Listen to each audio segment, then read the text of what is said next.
that they have severe psychological ramifications, possibly for the duration of the person's entire life, especially if they do not seek treatment.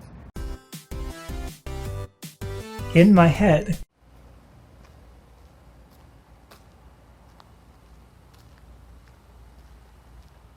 Hello, if you like mental health, hit subscribe now so you can get all of my videos.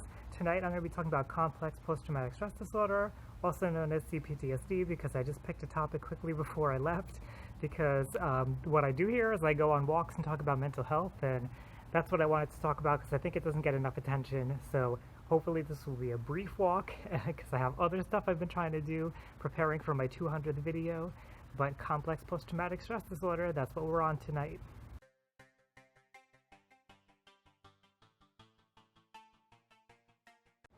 So, complex PTSD.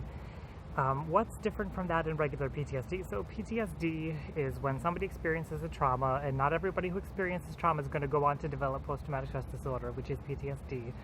But they experience it, and then they have symptoms of trauma lasting for more than 1 month. If it's 1 month or less, it's called acute stress disorder. PTSD is more than 1 month, and it is pervasive. It's a change in identity, like a value. It's a lot of crap. It's feeling crappy about yourself, basically. I'm really paraphrasing here. You know, you can look up what the actual diagnosis is, but it's feeling really crappy about yourself, feeling like you can never achieve anything, like your future is foreshortened. You get hypervigilant. You feel like everything, or at least reminders of the trauma, are triggers, and they're threatening, and you may have flashbacks, you may have nightmares, you may dissociate. There's all kinds of awful stuff that happens with PTSD. Complex PTSD is kind of like that plus more, and more could mean emotional dysregulation. It could mean having trouble attaching to people, having trouble with your own identity, which sounds a lot like a personality disorder. And if you ask me, complex trauma can lead to a personality disorder. I know that there's no studies that have definitively shown that. There has been studies that shown that they are distinctly different things, but it does seem like complex trauma can be a component in a personality disorder. And something that I particularly wanted to mention was, you know, I quickly looked before leaving the house and I couldn't find anything quick enough, but it seems like, well, hold on, before I get to that, typically when we discuss complex post-traumatic stress disorder, like what people would think of is like somebody who's been in an extreme wartime environment, or somebody who's been through torture, or somebody who like these really extreme situations where the trauma was prolonged and the trauma exposure was repeated over and over and over again. And something that is overlooked, I think, more than it should be in the general population. I think clinicians are pretty aware of this. Maybe not therapists, but people who are in the psychology field are aware of this. But again, a lot of therapists are not aware of this, and they should be. And the general population, I feel like, should be aware of this, is that child abuse is a form of complex post-traumatic stress disorder, and often that's because it is repeated, prolonged exposure to terrible things. And what I was getting to before is that I was trying to look up a statistic on how many people experience child abuse, and it seems to be somewhere between 10 and 20% of people. So that means you know somebody, and if you're looking at one right now on your screen who has been through child abuse, and so between 1 in 10 and 1 out of 5 people, that's a large portion of our population that we don't necessarily acknowledge what they've been through and acknowledge how that has affected their brain, because it's not just psychological, it actually has, you know, a lot of psychology, not just this, but there's changes that happen in your brain and the way that you function in the world. And we should be aware of that. Like, we are in 2017. This has been studied for a long time now. I know that we are still studying it, but we know enough by this point that people should be aware that trauma, especially childhood trauma, really screws with you. So I'm going to continue walking, and we're going to continue ranting about this.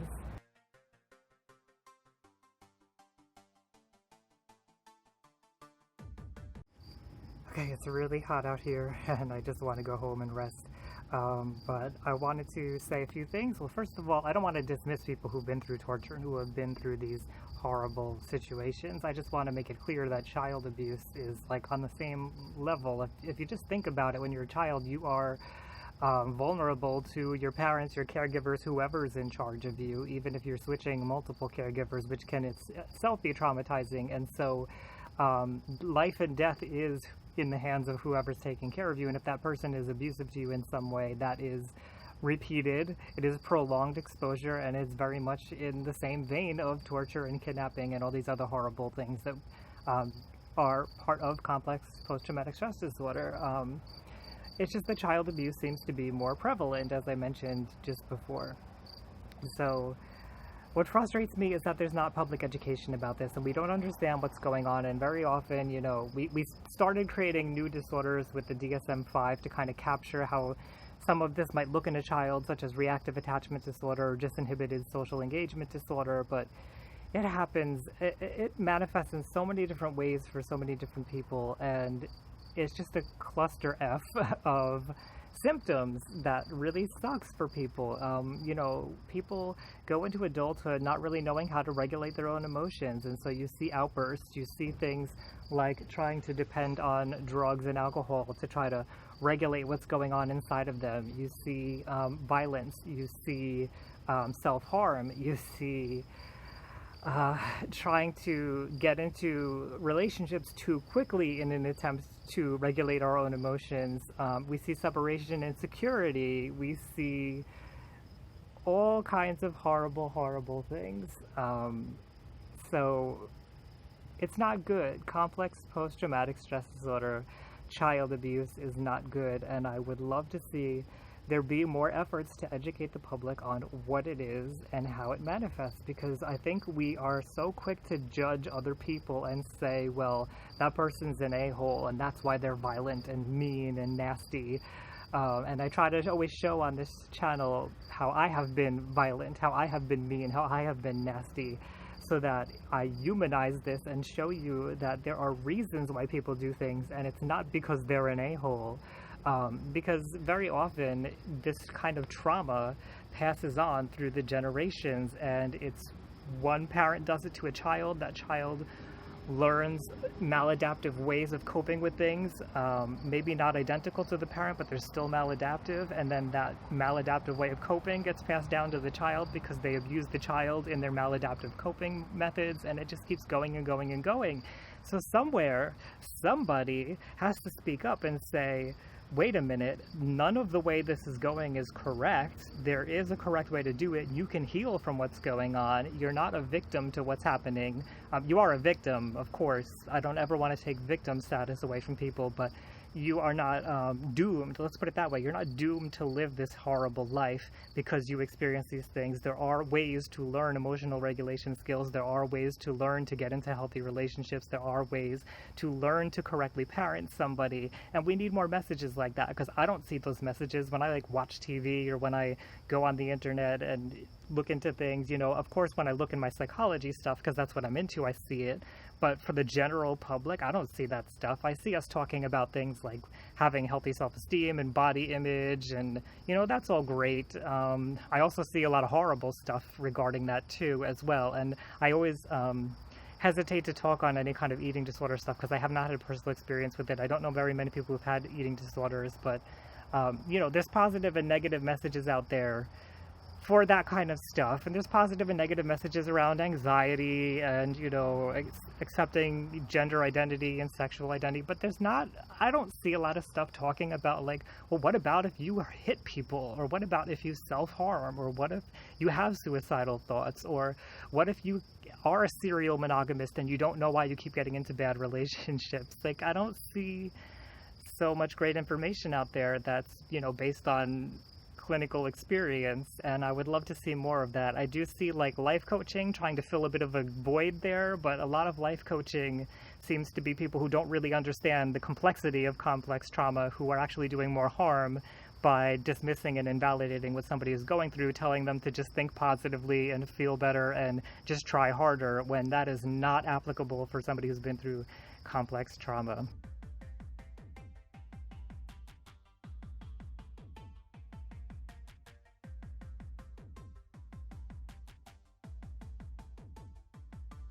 Something's up with the light around here. We're just gonna have to deal with it. The light's gonna go on and off. I wanted to say that, you know, don't think that eating disorders, by the way, are like somehow separate from complex post-traumatic stress disorder. And this is a problem I think we have in general when we think about disorders.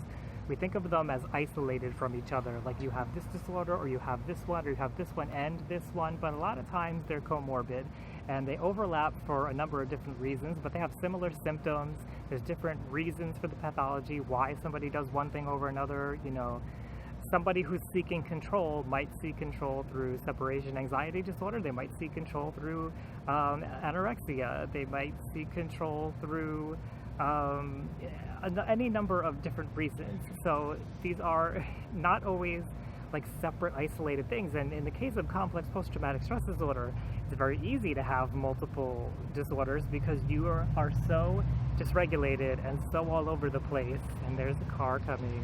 So you're just like so dysregulated and so like not prepared for the world that of course you're going to have some kind of psychological problems. You haven't been prepared to have healthy attachments with people, and every time you have an unhealthy attachment, it could be re-traumatizing. It could put you back in that place of not being safe because you never got a secure base, as it's called, from your parents who were supposed to attach to you properly. Now granted, they may not have known either, and I want to clarify here, when we're talking about complex post-traumatic stress disorder, I think a lot of times the people who are saying things like, well, I was hit when I was a kid and I turned out fine, and you know, I don't know, I feel like a lot of people who deny and dismiss and don't validate people's pain, it's because their pain wasn't validated. So again, it's just people who've been traumatized, traumatizing more people.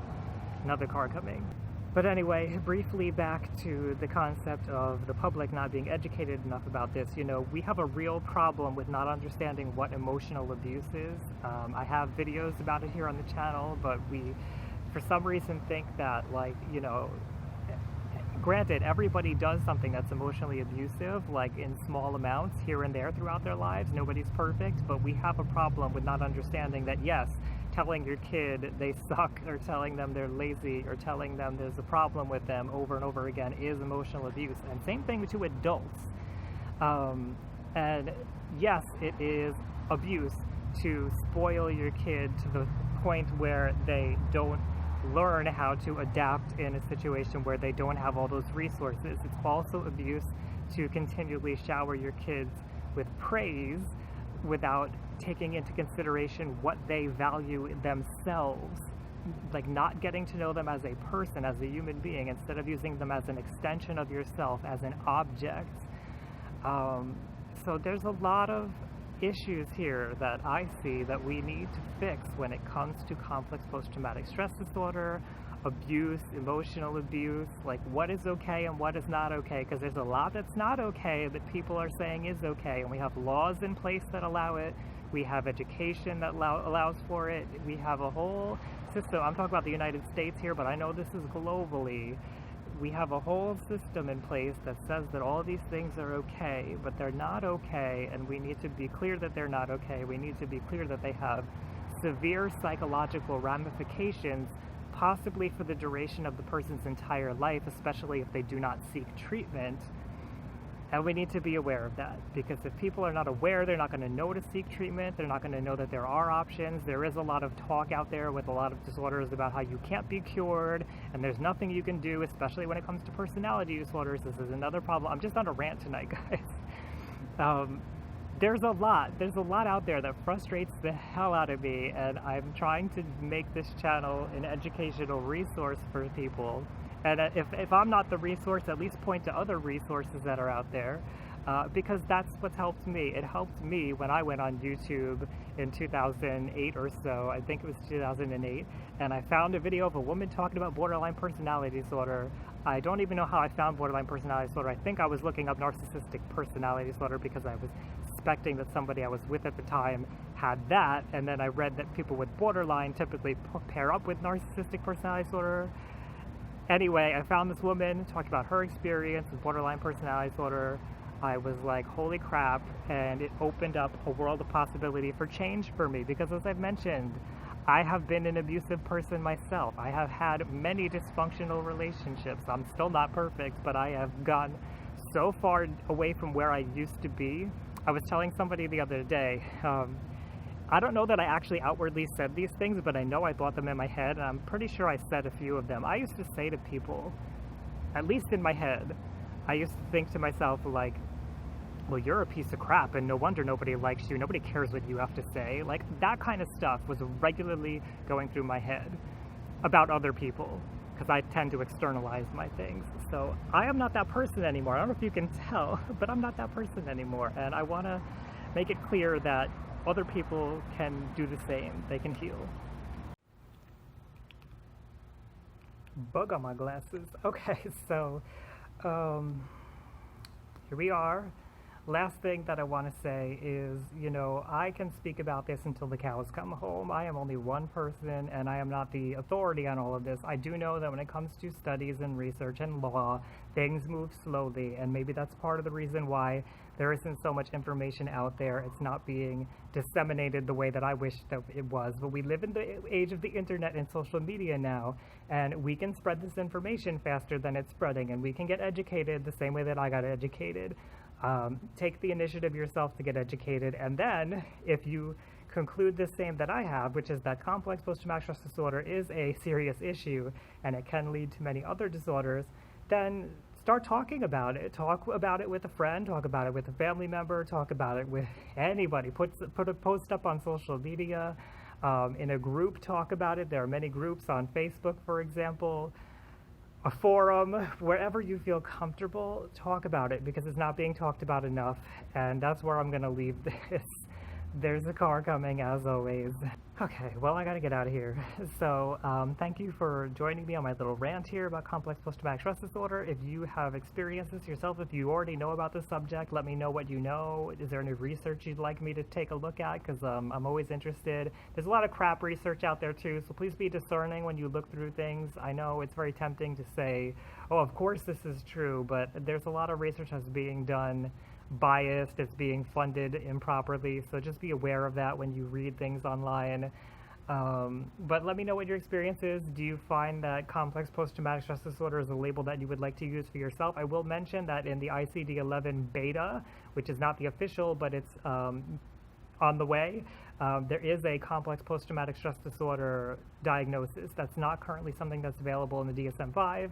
When they did post-traumatic stress disorder in the DSM-5, they updated it to include a lot of the symptoms that would normally be included with something like complex post-traumatic stress disorder, but that is not something that's currently in the DSM-5. So that's available on the ICD-11, and hopefully it will be updated into the official version. Well, as I was talking, I don't know if you could hear, somebody was walking like right in front of me, totally awkward, and I just continued talking. Anyway, if you're new here, please subscribe. I know you can't really see me that well. Please subscribe, hit the bell icon to get notifications. I do mental health videos Monday through Friday. My 200th video should be coming out Friday if I can get it done. If not, then you'll see it on Monday. And thank you for joining me.